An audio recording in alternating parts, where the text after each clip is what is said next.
Okay. Do you want to retest the audio, or you're happy like that? Okay. Yeah.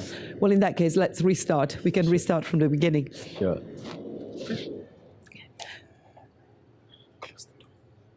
Sorry, it's going to be opening. Yeah, I know.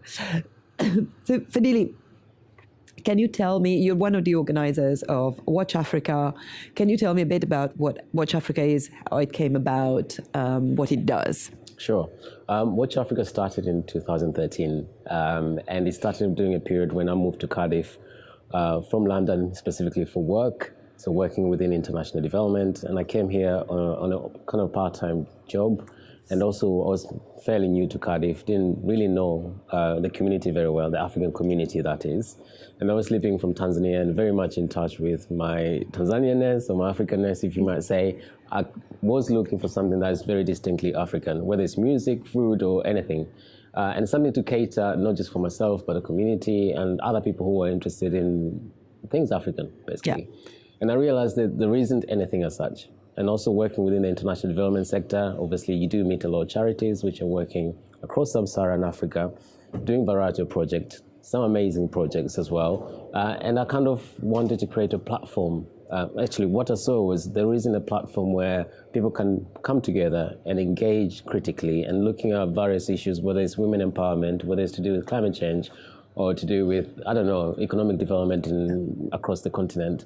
There wasn't anything as such. So I kind of thought, okay, there's a platform. I should do something. You can come up with seminars, researches, seminars, and invite speakers and so on. You can do it that way, or you can use other platforms, which I did. I chose films, and I thought. So why cinema? Why cinema? Cinema is really important. I think cinema. You can talk to a diverse range of audiences through films. I think even when it's subtitles or someone doesn't understand what they're talking about in different languages, or they don't understand the context of the film, they can still follow the plot and understand exactly what the film is about, really. And I chose film because I wanted to have something visual as well as something vocal as such, or something oral to tell the story, because I like the storytelling element. You can easily have a seminar and invite guest speakers, and they can speak about their theories or their understanding of certain issues. But really to have something as to set the scene, really, to set the scene, and for people to have their mind, to understand what the issues are, and have that discussions afterwards. I think it's really important. And how diverse is African cinema? Because Africa can sometimes be represented as one place. There is this sense of Africa, and yet it's such a diverse continent. Yeah. No, it's completely diverse. It's completely diverse. I mean, how many languages in Africa? I honestly haven't got a clue. You go to Nigeria, in Nigeria they say there's about 250 tribal languages. That's Nigeria alone. You haven't been to Tanzania. You haven't been to Kenya. You haven't been to South Africa.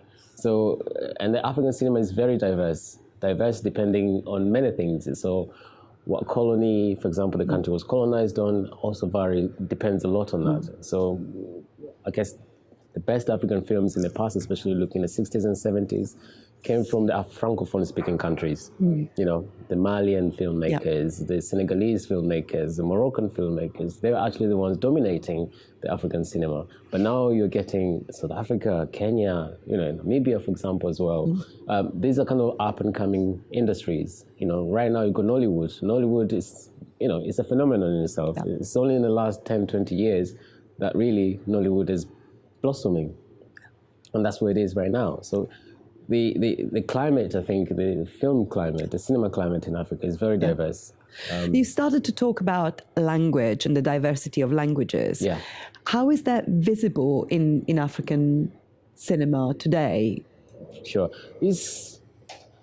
I would say it's not very visible, because I think most of the films are still made either in terms of people speaking or the characters speaking either in French or English, but you still get people speaking the indigenous languages as well. So whether it's in Swahili, Wolof, Wolof or other tribal languages. But I think it's still not very accessible in comparison, or if you compare to the diverse range of languages that we have on the continent. I think it's nowhere near. I would probably say it's really scratching the surface. It's probably 0.01 of what it could be. And one of the films you had for the Watch Africa Film Festival this year was I Am Not a Witch. Yes. That is an interesting film in terms of who made it, how it was made, but also in terms of the languages and cultures that are within it, that it contains. Itself. Well, I'm Not a Witch was made by an African diaspora. Her name is Rungano Nyoni, and she is based, her mom and dad actually, her mom moved to Wales, and so she's a Welsh Zambian diaspora, if you might say that. And as an African diaspora living in Wales, obviously, she got asked numerous questions to do with witchcraft, to do with body parts, for example, that have been sold, or you hear stories about that. And really, she wanted to explore the subject matter even more. And as a filmmaker, you want to tell stories, but also looking at the subject matter in different angle. So she chose almost like satire to touch into the subject. And when you watch the film, you can see clearly that it's made with humor. It's made with an understanding that people have already either preconceived ideas of what the film will be about, but then at the same time, it kind of changes your mindset. And I think it's one of the films where you really get to see diaspora communities in the UK or in Wales or whatever else across the world, really going back and exploring different themes that are coming out from the continent. So that's another question I wanted to ask you. How do audiences react to the films that Watch Africa shows? And who are your audiences? Who is there watching the films? Who comes to Watch Africa?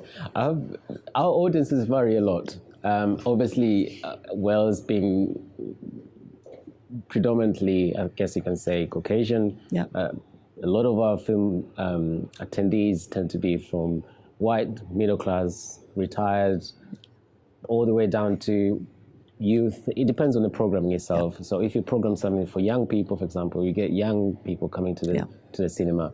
So we try to cater for almost everybody, really. You know, we cater for the young children. We can have African animations, and we tend to do workshops as well to cater for the young people.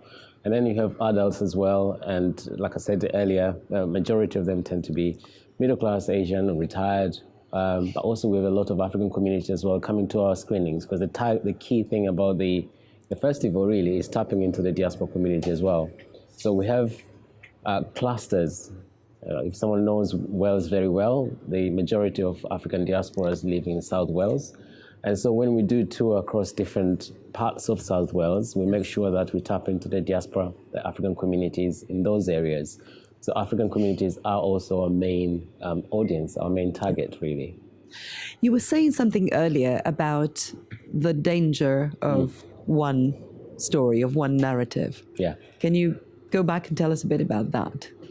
Yeah, the danger of a single story. I think this came from Chimamanda Ngozi. Yeah. And basically what she was trying to imply is that most of the time, and this is in relation to Africa especially, most of the time the stories we get here, the typical, Africa, there's drought, there's war, there's famine, you really don't get to know the different information or different things that are happening, contributing to different factors within the continent. So most of the time, unfortunately, it's a single story. It's always the negative elements that are coming towards the West, you might say, or globally.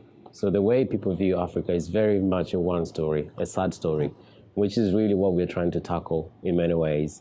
And that's the danger of a sad story, because it doesn't tell the happy story. And we want to make sure that in anyone's life, there's a sad and a happy story. Yeah. So we need to tell both of them. And the danger of a single story is you're telling a sad story without really saying what's happening with the happy story. So it's really important that you create that balanced narrative and making sure that you tell both stories. Both stories. Okay, and just one last thing, which is, can you tell us a bit about your own story and your own relationship to languages in particular? Yeah, sure. So my story, I'm Tanzanian born. Yeah. Born and bred in Tanzania, moved to the UK when I was about 15, 16 years old. So I kind of lived almost half and half of my life within the UK and in Tanzania as well. And during my time here, I've obviously from 15 years old onwards, I've gone to university, I've gone to colleges, I've graduated here, and now I'm working here. I'm living in the UK, but also I have very strong connections to Tanzania. My whole family is still in Tanzania, and I go back and forth quite a lot as well. And in that aspect as well, the language element, I speak Swahili. So Swahili is actually my first language, and you can say English is not even my second language because I still have my tribal language. Okay. I'm from a region called Singida in Tanzania. And Singida, there's I think about 6-7 different tribes within that small region. And I come from a tribe called Nyaturu, or the Turu people. Yeah. That's what they're called. So I speak Swahili, then Turu language, and then English. Yeah. English being because Tanzania was colonized, but also it's a language that's spreading across Tanzania. So as someone who deals in languages, in cultures, and in cinema, if you were to, let's say, give a